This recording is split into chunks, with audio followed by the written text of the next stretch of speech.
Beggars వేషంలో ఉగ్రముక్కలు south ఇండియాకి నిఘా వర్గాల హెచ్చరిక. దరిద్రం మామూలుగా పట్టుకోవాలా. ఏ ముహూర్తాన వాళ్ళు వచ్చి కాశ్మీర్లో తెగబడి 26 మంది హిందువుల్ని కాల్చివేశారో అప్పటి నుంచి అప్రమత్తం కండి అని చెప్పి నిమిషానికి హెచ్చరికలు వస్తూనే ఉన్నాయి.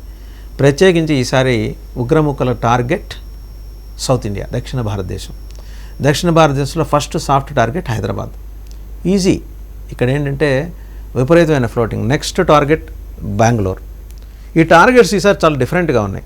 ఎందుకంటే జంక్షన్లలో ప్రత్యేకించి ఈ సిగ్నల్ కూడళ్లలో వచ్చేసి బెగ్గర్స్ రూపంలో వచ్చే వాళ్ళ పట్ల అప్రమత్తంగా ఉండండి. ఆ రూపంలో ఉన్నవాళ్ళు ఉగ్రమూకలు, అవి చాలా జాగ్రత్తగా ఉండాలి, అప్రమత్తంగా ఉండాలి, లోకల్ పోలీస్ని సెన్సిటైజ్ చేయండి అని చెప్పేసి నిఘా వర్గాలు చెప్తా వస్తున్నాయి. ఎందుకంటే మనం అక్కడ ఇక్కడ ఎందుకు జాగ్రత్తగా గమనిస్తే హైదరాబాద్లోని పేర్లు చెప్పాల్సిన అవసరం లేదు, అనవసరంగా సెన్సిటైజ్ చేసినట్టు ఎక్కువ సెన్సిటైజ్ చేసినట్టు అవుతుంది. కొన్ని కీలకమైన కూడళ్ళు అందాం భాగ్యనగరంలో, అవి కూడా హార్ట్ ఆఫ్ ది సిటీకి దగ్గరలోని హైదరాబాద్, సికింద్రాబాద్ 2 చోట్ల కరెక్ట్గా ట్రాఫిక్ సిగ్నల్స్ దగ్గర అడ్డంగా వచ్చేసి చాలా డిఫరెంట్గా కనిపిస్తున్న వ్యక్తులు ఈ మధ్యకాలంలో ఎక్కువయ్యారు. వీళ్ళందరూ ఏంటంటే నిలువ నీడలేని వాళ్ళు. వీళ్ళందరి కోసం జీహెచ్ఎంసీ షెల్టర్స్ ఇస్తుంది, మామూలుగా నైట్ షెల్టర్స్ ఇస్తుంది. వాళ్ళు అక్కడ పడుకోకుండా ఆ పక్కనే వాళ్ళు ఎక్కడైతే బెగ్గింగ్ కోసం రోజంతా నిలబడి ఉన్నట్టు కనిపిస్తారో అక్కడే ఆ పక్కనే ఎక్కడైనా కాస్త ఓ మాత్రం ఖాళీగా ఉన్న ప్రాంతంలో బస్ చేస్తున్నారు, చిన్న టెంట్లు వేసుకొని వాటిల్లో. లేదా నియర్ బై ఏటీఎంస్ దగ్గర ఎక్కువ కాపలా కాస్తున్నారు. ఏటీఎంల దగ్గరకు వచ్చే వాళ్ళని చూసి భయభ్రాంతులే వెళ్ళిపోయే పరిస్థితి. అంటే ప్రస్తుతానికైతే ఏం చేయట్లేదు. ప్రస్తుతం ఏంటంటే మానిటరింగ్ స్టేజ్లో ఉంది ఇదంతా. ఉగ్రమూకలు మానిటర్ చేస్తున్నాయి. సో మన మూమెంట్స్ని కట్టేలు చేసుకోవాలి. వాళ్ళని ఎలాగో అదుపులో తీసుకోవడానికి మరి తెలంగాణలో ఉన్న ప్రభుత్వానికి కొన్ని మొహమాటాలు ఉన్నాయి. ఎందుకంటే ప్రత్యేకించి టార్గెట్ చేసినట్టు అవుతుందని చెప్పేసి చూసి చూడనట్టు వదిలేస్తున్నారు. అది నుంచి అప్పటికప్పుడు ఏంటి ఇక్కడ ఈ ట్రాఫిక్ సిగ్నల్స్ దగ్గర అయినా కానీ చాలా ప్రమాదకరమైన రీతిలో. 2 ఆంధ్రప్రదేశ్లో తెలంగాణకి వస్తే తెలంగాణలోని హైదరాబాద్, మెదక్, వరంగల్, కరీంనగర్, ఆదిలాబాద్, ఏది ఉమ్మడి జిల్లాల గురించి చెప్తున్నా. ఈ ఉమ్మడి జిల్లాల్లో ప్రవేశించారు. ఆంధ్రప్రదేశ్లో అయితే గుంటూరు, కర్నూలు, కడప ఇక్కడికి ప్రవేశించారు. అంటే వాళ్ళు ముందర they are trying to get the confidence of the local people. మేమేదో బిచ్చగాళ్ళమే బాబు, మాకు రూపాయి ఇస్తే 2 పరిస్థితి కాస్త ఇంత అన్నం తింటాం, పిల్లలకి పాలు పట్టుకుంటాం అనే ధోరణిలో వస్తారు వాళ్ళు. బట్ వాళ్ళ అటైర్ కానీ వాళ్ళ భాష కానీ చాలా డిఫరెంట్గా ఉంటుంది. లోకల్గా వాళ్ళు మాట్లాడే భాష కాదు అది. సో దాంట్లో ఆ డిఫరెన్స్ని పోలీస్ ఐడెంటిఫై చేయగలరు, సామాన్య జనం ఐడెంటిఫై చేయలేకపోవచ్చు.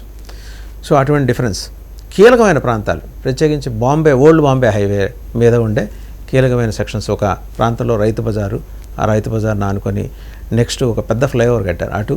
తర్వాత ఓల్డ్ సిటీ వైపు ఉన్న ఒక 2 పెద్ద ఫ్లైఓవర్ల దగ్గర వాళ్ళు క్యాంప్ చేసి ఉన్నారు ప్రస్తుతం. వాళ్ళు రాత్రిపూట ఎక్కడ ఉంటారనే దాని మీద పోలీస్ ప్రత్యేకమైన నిఘా పెట్టాలి. ఇంటెలిజెన్స్ అయితే నిఘా పెట్టింది. స్టేట్ పోలీస్ ఎంతవరకు నిఘా పెట్టాలనేది తెలియాలి. ఇది హైదరాబాద్కి సంబంధించి. అండ్ ఇంకోటి ఏంటంటే ఉగ్రమూకలుకి బెగ్గర్స్ రూపంలో వచ్చే వాళ్ళకి ఎయిర్పోర్ట్స్ దగ్గర ఎంట్రీ ఉండదు. సో ఎయిర్పోర్ట్స్ దగ్గర వాళ్ళు ఏ రూపంలో వస్తున్నారంటే ట్యాక్సీ డ్రైవర్స్ రూపంలో వస్తున్నారు. కొన్ని చోట్ల ట్యాక్సీ డ్రైవర్స్ రూపంలో వస్తూ వాళ్ళు ట్యాక్సీ ఎంగేజ్ చేసుకున్న వాళ్ళని వాళ్ళతో మాటలు కలుపుతూ నెమ్మదిగా ట్రాప్ చేయటం, అంటే లోకల్ విషయాలు తెలుసుకోవటం, ఎక్కువ నాలెడ్జ్ని ఎక్వైర్ చేసుకోవటం. వీళ్ళందరూ దాడులు చేయడానికి అవకాశం ఉన్నవాళ్ళే. వాళ్ళు ఏదో దగ్గరున్న బెగ్గర్స్ కదా అని చెప్పేసి ఏదో దగ్గరున్న డబ్బులు తీసుకెళ్ళటం కోసం కాదు. ఏకంగా ఏంటంటే సాఫ్ట్ టార్గెట్స్గా చేసుకొని ప్రాణాలు తీసేయటమే. ఎందుకంటే పేక్ కోస్తాం, గొంతు నిలుపుతాం అనే బ్యాచ్కి సంబంధించిన వాళ్ళందరూ కాబట్టి ఇది ప్లాన్ చేసింది లష్కర్ ఏ తోయిబా, ఎగ్జిక్యూట్ చేసేది కంప్లీట్గా లోకల్ రోహింగ్యాస్కి బాధ్యతలు అప్పచెప్పారు. బంగ్లాదేశ్ నుంచి, బర్మా నుంచి దిగుమతైన రోహింగ్యాలకి ఈ బాధ్యత అప్పచెప్పారు. కొందరు నేరుగా ఇన్వాల్వ్ అవుతున్నారు. ఇది చాలా ప్రమాదకరమైన అంశంగా ఇవాళ పరిణమిస్తోంది. సో అందువల్ల బెగ్గర్స్ వేషంలో తమిళనాడులో అయితే కీలకమైన ధార్మిక క్షేత్రాలు ఉన్నాయి. కంచి ఉంది, మధుర ఉంది, అలాగే శ్రీరంగం ఉంది, ఇంకా చాలా ఉన్నాయి ఈ కీలకం కాబట్టి. అలాగే తమిళనాడులో పేరుగాంచిన హిందూ మఠాలు, పీఠాలు, వాటి దగ్గర కూడా బయట కూడా ప్రత్యేకించి శివాలయాలు ఎక్కువ ఉన్న చోట ఫ్లెక్సిబిలిటీ ఉంటుంది. బిచ్చగాళ్ళ రూపంలో ఎక్కువ మంది అక్కడ చేరుకుంటుంటారు. అదొక అలర్ట్ తమిళనాడుకి జారీ చేసింది. కేరళలో అయితే అతిపెద్ద పుణ్యక్షేత్రాలు 2 ఉన్నాయి. అనంత పద్మనాభ స్వామి ఆలయం, అలాగే గురువాయూర్ ఆలయం.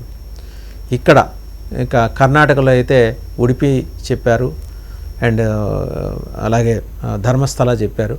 వీటి మీద కొద్దిగా ఫోకస్ పెట్టాలి. ఎవరెవరు కొత్తగా వచ్చి చేరుతున్నారనే దానికి సంబంధించి ఒక కాల్ తీసుకోవాల్సింది లోకల్ పోలీస్.